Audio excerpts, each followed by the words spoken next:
With all the uncertainty in the world right now, it's hard to not think about the good old days or how the way things used to be. You see, there's a certain amount of nostalgia that happens every summer, whether you're comparing it to a summer before or if you just remember the prime memory of having a summer vacation from when you were in school. Or maybe you're going through that instance in your life right now if you're watching. The thing is, there's an emotive reset that happens every Cancer season. And ironically, when school was let out, typically people would be able to be home more. Maybe family members got some more time off than they normally would to go on trips or to do other activities. Most importantly, summer has always been the time frame of the beach or talking about memories of the beach and how many movies and media and things that we've seen that will reminisce back to something along the lines of that. There's a pulse to nostalgia. There's a wave of emotion. It's something that we all kind of yearn for in a sense. I was actually in a conversation the other day about how important yearning just was in life in general. If you're not able to feel or want or to really strive for something, a lot of the things that we do in our daily sense of life starts to feel a little bit more meaningless. And this new moon in Cancer wants to do the opposite of this because what it wants to do is actually show you the true emotional state in which you occupy the world with. You get the point. How do you let yourself experience? One of the most critical aspects to this new moon in Cancer is that it's conjunct the newly Jupiter slipping into Cancer. And Jupiter is the planet of abundance. As a matter of fact, Jupiter loves being in the sign of Cancer because it's the full exuberance of everything. It's the feelings of it all, the highs, the lows, the in-betweens, the laughing from your belly until it hurts. The point is there's a need to get back into feeling, to let yourself feel. And if you have been stunted by the world around, the news, the constant feeling of feeling threatened,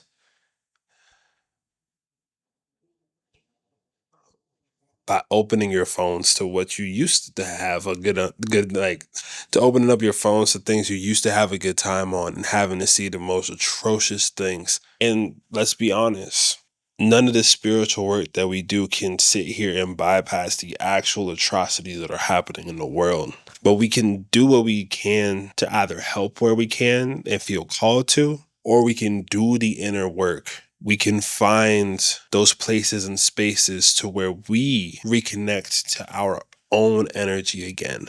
I feel like people have been trying to hijack people's emotions so hard in the last few months. And it's been this weird pattern that's been happening. And in between a world that's in chaos and people attempting to replicate the human experience with just AI, we're in this really weird spot as a society. I don't think that there's anything wrong with tapping into newest technologies. However, I did see a man say that he ended up proposing to his AI chatbot, and his chatbot said yes, and he said that it made him really happy, which initially doesn't seem bad until you realize that he had a real partner in children and utilize that emotional world that's in the human experience towards something that he could access at any point, kind of on his phone. And I think when it comes to this nostalgic feeling that we all are feeling, it's like, hey, remember when things used to have to be real or we had to watch things in real time? I was talking the other day with my friend saying, hey, remember when there used to be those Disney Channel movies and everyone would like have to basically watch them right then? Like if you were in the know, you were in the know. And if you weren't able to know, you would hear something about it and it felt like an event. Things were important as a community to kind of either know or be a part of. Whereas now, with everything on demand, we don't have those moments as much unless tragedy strikes. And sometimes we can come together, but it has to be when things get bad, as we've been able to see throughout history. But when things are going good, it's hard for people to combine together because you're occupying different emotional worlds.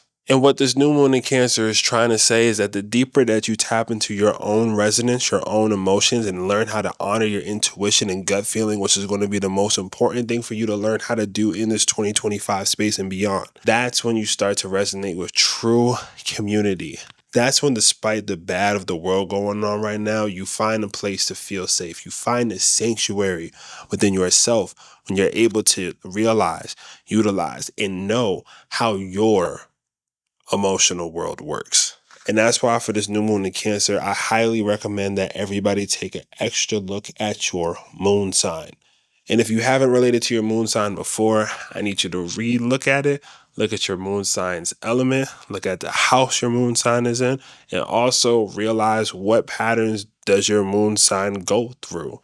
There's a reason why I do the new moon and full moon every time, no matter how I'm feeling or no matter what. These are the most critical parts of every single month. And not just that, this new moon specifically combined with Jupiter in Cancer is one of the most pivotal manifestation points in terms of finding what it is that you truly desire, of honing in on what it is that you really feel, and starting to really get a sense of what you're capable of if you stop putting the limitations on yourself. This is a new moon to feel limitless in your capabilities. And as long as your capabilities and what you're striving for isn't in the detriment to others, this is what will be able to sail forward.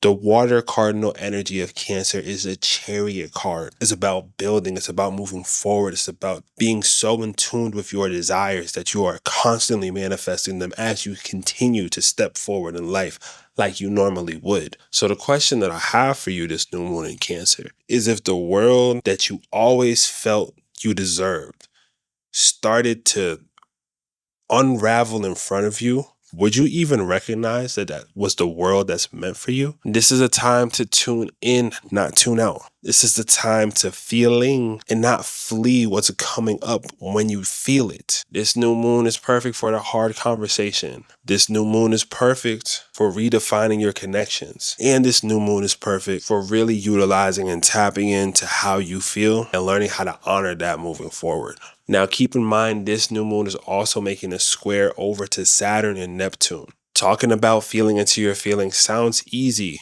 Actually feeling into your feelings really does do its number on our egos. But are you willing to make the proper sacrifices in how you think you need to show up in order to really feel through what your soul is trying to tell you that you need? If you can manage to feel through that, honor that motion, and utilize that energy to your advantage, then whatever it is that you want to manifest on this new moon is yours. And if you don't know how to do that, then my best advice is to embrace more stillness. I actually think Cancer energy and people with this energy aren't necessarily the ocean, but it's how it feels to stand in the center of the ocean, how it feels to be led by the moon as it shifts, how it feels to be the ones that are actually tied to soul in such a mentally fueled world. I hope this new moon teaches you instincts and how to lean deeper into your own intuition, because here's the kicker: that intensity that you're feeling is because you're special. It's because there's something important that you're supposed to do. That as the world and these systems are crumbling, you're feeling a need and a call to do something else. And maybe you don't know exactly how to do it yet. Or maybe you're facing your Saturn return and your whole life in the way that you viewed things have gone topsy-turvy. And this is why I suggest, if nothing else in your in-between times, to let yourself float, to surrender to the unknowingness, to know that no matter how you choose to go about this, if you're honoring how it is that you really feel and go beneath the layers of what you think you initially feel, which is the kicker, that's when things get to unravel. But there's a fear in truly feeling known, even if it's by yourself. There's a fear of really being seen, even if it's you seeing who you are for the first time. Because we often think of our bodies, we often move with our egos, but this new moon in Cancer is about re-tapping into your soul. So the last thing to say for this new moon in Cancer is feel your feelings, seize the day, because today your legacy begins where your emotional world becomes your superpower.